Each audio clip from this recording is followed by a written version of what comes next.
This old habit's got a hold on me, won't let go of me. This old habit's got a grip on me. Lodi, try mo lang 3 hours challenge para sa kagaya kong nagpa-part-time lang. Basic. Tara! 11:55 na mag-start tayong mag-abang ng booking kay Joyride.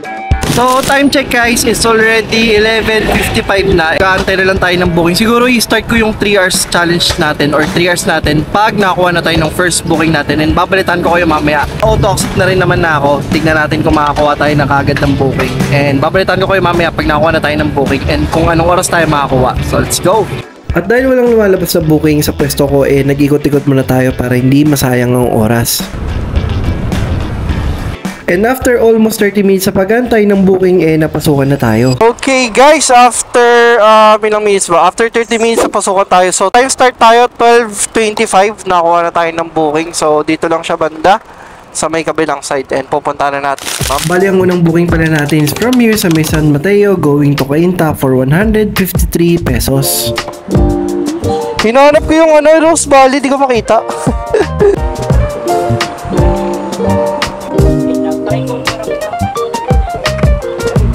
Sabay ba kayo, ma'am?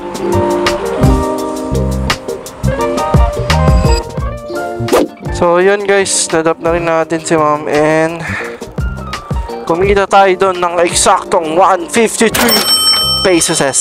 And nandito tayo ngayon sa may Philinvest ba to? Dito yan sa may sa may Marcos Highway lang din naman. Chip, thank you. It's already 1:03. And let's see kung makapasokan tayo dito sa may loob. Mukhang malaki rito yung loob na ito. Loob ng village na to. Sana, para hindi tayo magkantay ng matagal. Since naka-auto-accept naman tayo. And let's go! After nga niya nilapasukan tayo ng booking, medyo malayo yung pick up pero pinalagan ko na. Kilometers. In-accept ko na rin kasi kesa tumambay ako na matagal. Ganito lang naman to mga tol diba? Papalagan mo lang talaga pag yung mga ganito. Kasi sobrang tumal din talaga ng ganitong oras, kaya kailangan didiskartehan mo talaga or else talagang sisipagan mo sa pag-pick up kahit malayo. Layo nga, wala nga dito boy. Shit, asan yung nito boy? Gagi.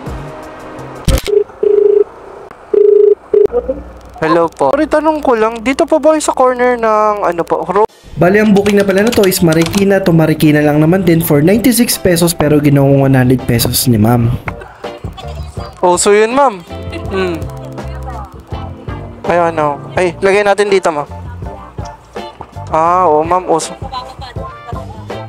Daming bilin ng nyo ma'am. Mama nyo ba yun ma'am? Lola nyo, mama nyo? Mama nyo. Birthday ko daw kasi. Birthday mo ba ngayon? Alam ma'am, nga, happy birthday. Wala ba kayong pakik dyan ma'am? Wala ba kayong pakik? After nga niya wala naman ganong traffic kaya nakarating kagad tayo dito sa may drop-off ni ma'am. Oo. Mag-iingat ka ma'am birthday mo ngayon.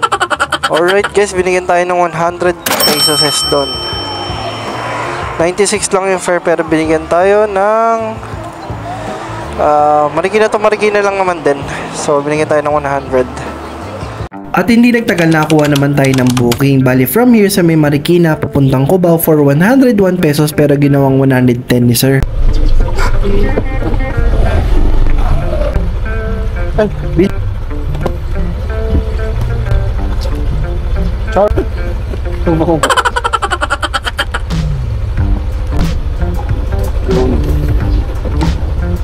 Ano pa?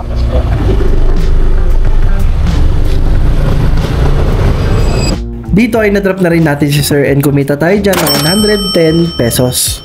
Sir, binigyan tayo ito ng 110. 101 lang yung fare niya. Actually, kanina hindi ako naka-auto-accept Kasi dapat kakain ako. Pero, sige, tutuloy-tuloy na natin to since malapit na kagad matapos Napasukan tayo, ano kaya to? After nga niya napasukan tayo ng booking, bali parehas yung pick up at drop off niya. Hindi ko lang alam kung nantitrip lang ba yung booking na to. Ang kulit naman ng na ito. Doon lang din mismo. Ano to, trip? Since malapit naman yung drop-off, pinuntahan ko na rin kagad si sir. Ang mali ko lang is hindi ako nag-inform. So, ayun, biglang kinancel.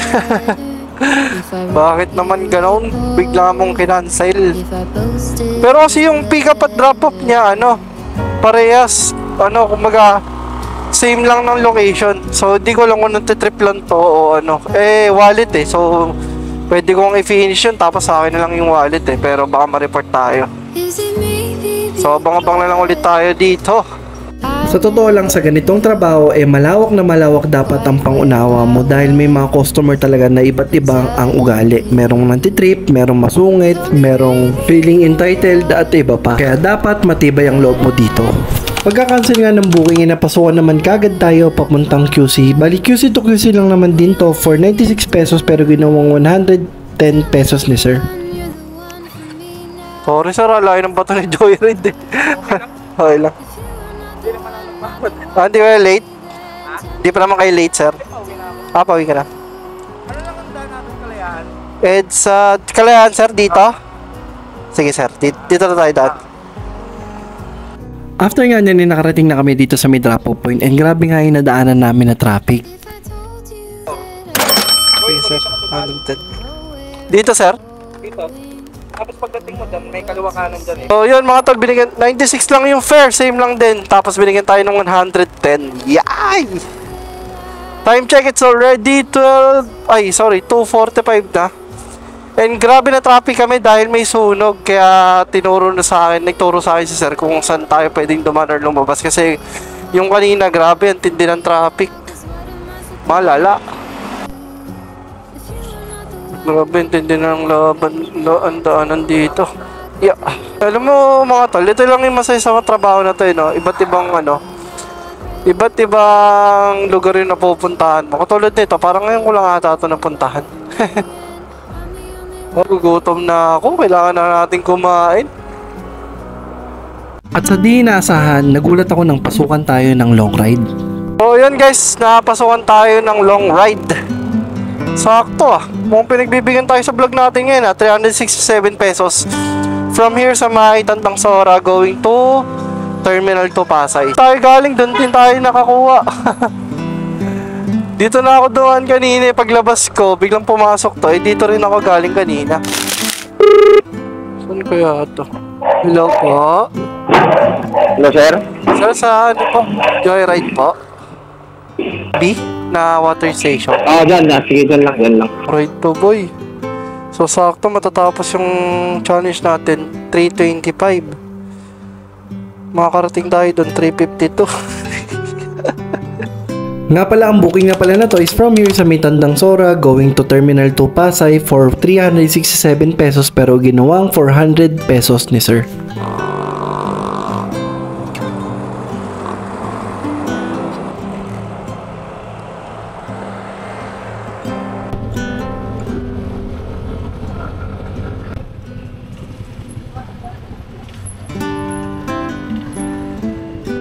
After na mahabang biyahe, nakarating na tayo dito sa may Pasay and binigyan tayo ni sir ng 400 pesos.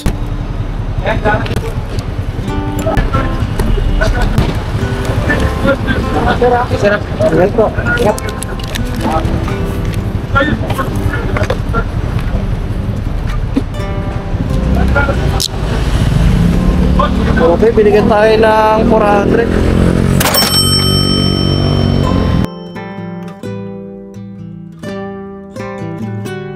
Ayun guys, bali time check, it's already 4:06, so dapat kanina natapos na tayo ng 325 pero nakakuha nga tayo ng long ride and kumita tayo dun ng 400 pesos. 367 lang yung fare nya.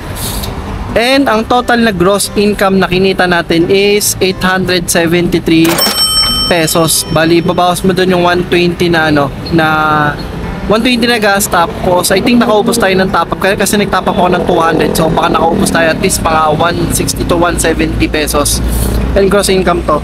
So hindi pa rin tayo kumakain hanggang ngayon and baka kain na rin ako after neto. And yun, ideal yung challenge na to para sa mga nagpa-part-time, nag-ahatid ng mga misis nila kasi 3 hours lang din talaga yung ano natin. Start pa ng time natin is medyo crucial. Kumbaga, yun yung mga times na medyo mahina talaga yung booking. And siguro, tsumamba lang din ako ngayon na nagkaroon ako ng low ride. Kung hindi ako nagkaroon ng low ride, di tayo magkakaroon ng 870 dahil 3 hours lang din talaga yung biyahe natin. And parang nagbiyahe lang din tayo siguro nito ng at least mga sabihin mo ng 3 hours and a half, mga ganun. So, yun. Maraming salamat kung nakabot ka man dito. And don't forget to comment, like, and subscribe kung nagustuhan mo may mga ganitong content. And this is Ship Vlogs. Comment down below mga tol yung may mga pa-challenge nyo and mamimili ulit ako. See you next vlog, everyone. Peace out. Cause that man is trouble, you best